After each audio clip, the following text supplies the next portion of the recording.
30 నిమిషాలలో నొప్పి లేకుండా వేడికోస్ స్వయం చికిత్స ఆవేశ హాస్పిటల్ హైదరాబాద్. నమస్తే, welcome to India's largest digital media network Suman TV. నేను మీ కీర్తి. నాతో పాటు ప్రముఖ ఆధ్యాత్మికవేత్త డాక్టర్ అనంతలక్ష్మి అమ్మగారు ఉన్నారు. నమస్తే అమ్మా. నమస్తే తల్లి. అమ్మ, మనం ఇప్పుడు ఫర్ ఎగ్జాంపుల్ సత్యనారాయణ వ్రతం చేసినప్పుడు, ఏమైనా నోములు కానీ పూజలు వ్రతాలు చేసినప్పుడు చేతికి తాళ్ళు దారాలు కట్టుకుంటూ ఉంటాం కదా, అవి అసలు ఎప్పుడు కట్టుకోవాలి, ఎందుకు కట్టుకుంటాము, తీయాల్సిన వచ్చినప్పుడు ఎప్పుడు తీయాలి, ఎక్కడ వేయాలి? చేతికి కట్టుకునే తాళ్ళు దారాలు అన్నారే, అవి వేరు. సత్యవ్రతం అది చేసేప్పుడు కట్టుకుంటారు అన్నారే, అది వేరు. తోరంకి అవన్నీ వేరు, అవి తేడా ఉంటాయి. ఇప్పుడు సత్యనారాయణ వ్రతం చేస్తున్నప్పుడు చేతికి కట్టుకునేదాన్ని ఏమంటారు? కంకణం అంటారు. కంకణం. అలాగే పెళ్లి చేస్తూ ఉంటే ఆ కన్యాదాత చేతికి కట్టేదాన్ని కంకణం అంటారు. కంకణం కట్టుకున్నారు అంటే ఈ పని అయ్యేదాకా నేను దీక్షగా ఉంటాను అని చెప్పడం. ఓ పని చేయడానికి కంకణం కట్టుకున్నారు అని ఒక పదం వాడతాం. కంకణం కట్టుకున్నారంటే నీ పని మొదలు పెట్టాను అయ్యేదాకా ఇంకోటి చేయను అని చెప్పడానికి సంకేతం. అది ఇప్పుడు వ్రతం చేస్తారు కూడా, వ్రతం పూర్తయ్యాక తీసేస్తారు. అలాగే కన్యాదాతలు ఎప్పుడు తీసేస్తారు? పని అయిపోయాక తీసేస్తారు. అలాగే ఏదైనా ఒక వ్రతం చేసుకుంటే వ్రతం కోసం కంకణం ధరించినట్టయితే దాన్ని వ్రతం అయ్యాక తీసేస్తారు. అది దేవుణ్ణి ఉద్వాసం చెప్పేప్పుడు తీసేస్తారు. అది వ్రతాలు చేసిన మీరు ఇంకో చెప్పిన వ్రతాలు, వరలక్ష్మి వ్రతం ఇలాంటివి చేసినప్పుడు కంకణం నోము, అవి తోరాలు. ఇవి కంకణాలు వేరు, అవి తోరాలు వేరు. తోరాలు కట్టుకున్నామంటే అది చాలా కాలం ఉంటుంది. శ్రావణ మంగళవారం నాడు కట్టుకున్నటువంటి తోరాలు ఏవైతే ఉంటాయో 4 వారాలు 4 సార్లు కడతారు కదా. అది లేక కొంతమంది శ్రావణ శుక్రవారానికి కూడా కడతారు. ఈ తోరాన్ని వినాయక చవితి నాటి తీసేయమని చెప్పారు. అంటే ఏదో ఒక మంచి సందర్భం పెట్టుకుని, లేదు ఆ రోజు ఏదో కారణంగా తీయలేకపోయాం మనం, అప్పుడు ఏం చెయ్యాలి అంటే మంగళవారం శుక్రవారం కాకుండా తీయాలి. ఆ తీసినటువంటి దాన్ని ఎవరు తొక్కని చోట పడేయాలి. తొక్కని చోట పడేయాలంటే సాధారణంగా చెట్టు మీద ఎక్కడన్నా పడేస్తాం. చెట్టు మీద పడేసిన తర్వాత కింద పడితే ఎలా?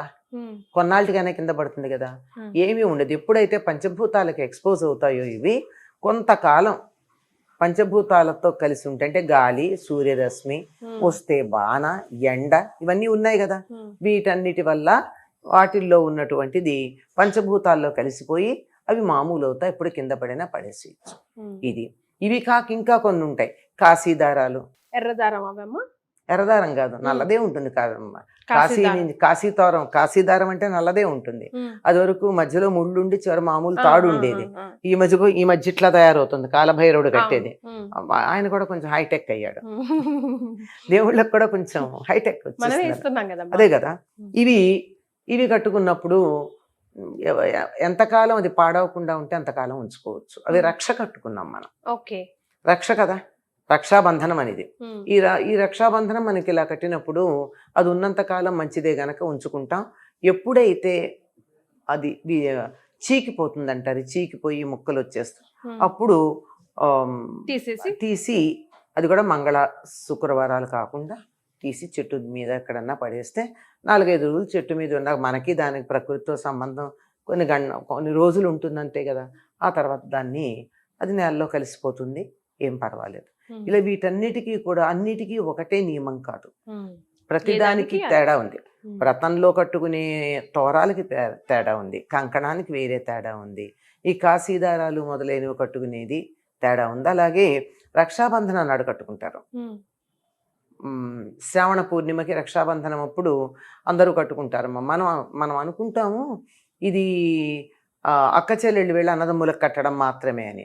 అది కూడా కడతారు, కానీ నిజానికి అందరూ శ్రేయోభిలాషులందరూ ఒకళ్ళకోళ్ళు కట్టుకుంటారు.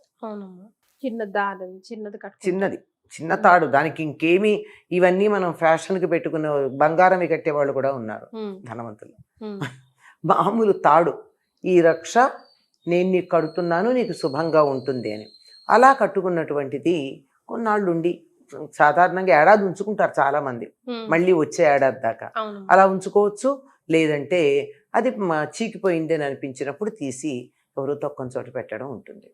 ఇలా చేతికి కట్టుకునే తాళ్ళు అనేక రకాలు, వాటికి నియమాలు భిన్నంగా ఉంటాయి. ఏది ఏమైనా మన శ్రేయస్సు కోరి కట్టుకున్నటువంటిది. అందువల్ల దాన్ని ఇటు అటు పడేయకుండా పడేయకుండా ఉండాలి. దాన్ని కూడా తీసాక కూడా కొంత గౌరవం ఉంచి తీయడం పద్ధతమ్మ. అయితే ఆ తాడుకంత పవర్ ఉంటుందమ్మా లేకపోతే భావన? అమ్మ, భావన లేనిదే తాడు ఎందుకు కట్టాం? మామూలు తాడుకి ఈ తాడుకి తేడా ఎక్కడుంది?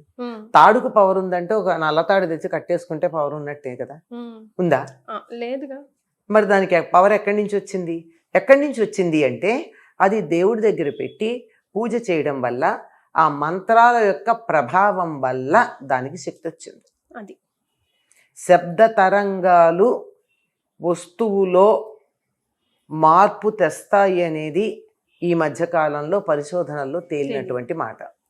అన్నిట్లో వాటర్ మాలిక్యూల్స్తో చాలా గొప్ప పరిశోధన చేశారు. ఒక మాట అంటూ చెడ్డ మాట మాట్లాడుతూ నీళ్ల మీద చెయ్యి పెడితే నీళ్లు దాంట్లో ఉన్నటువంటి మాలిక్యూల్స్ యొక్క అరేంజ్మెంటు గజిబిజిగా ఉండడం, ఒక మంత్రం చదువుతూ ఉంటే ఒక ప్రత్యేకమైన ప్యాటర్న్లో ఆ మాలిక్యూల్స్ రావడం, ఒక మంత్రానికి కూడా తేడా ఉంది. సో అలాంటి ఉన్నప్పుడు అది పరిశోధనలో కనపడింది. ఇంక ఇవి కూడా చేస్తే తెలుస్తాయి. ఆ విధంగా దైవం దగ్గర పెట్టి కానీ మంత్రం చదువుతూ కానీ కడితే ఆ ధ్వని తరంగాల వల్ల వాటి కొంత మహత్తు ఉంటుంది. మనం ఏది చేసినా మనకు మంచి జరగాలి, ఇతరులకి చెడు జరగకుండా భావన చేసుకొని చేస్తే ది బెస్ట్ రిజల్ట్ వస్తుంది. అంతేనమ్మా. Thank you so much. Suman టీవీలో మీ పర్సనల్ అండ్ బిజినెస్ ప్రమోషన్స్ కోసం కింది నెంబర్కి కాంటాక్ట్ చేయండి.